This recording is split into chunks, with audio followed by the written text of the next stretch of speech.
మాత్రమే మనకు ఉచిత హామీలు ఇచ్చి ఇవ్వాల్సిన ఉచిత వైద్యం కావచ్చు, ఉచిత విద్య కావచ్చు, అది మన పేద ప్రజల నుంచి దూరం చేసి మనల్ని ఇంకా పేదరికానికి నెట్టుతున్న పరిస్థితి.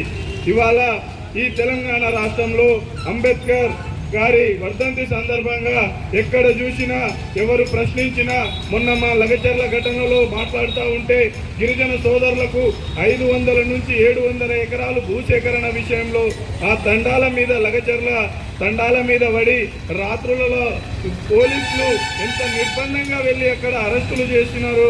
ఇప్పుడు వరకు ఇంకా వాళ్లకు బెయిల్ రాకపోవడం చూస్తే ఇక్కడ రాజ్యాంగం ఇంకా ఇక్కడ పరిరక్షణ నడుస్తూ ఉందని మనం గుర్తు తెచ్చుకోవాలి.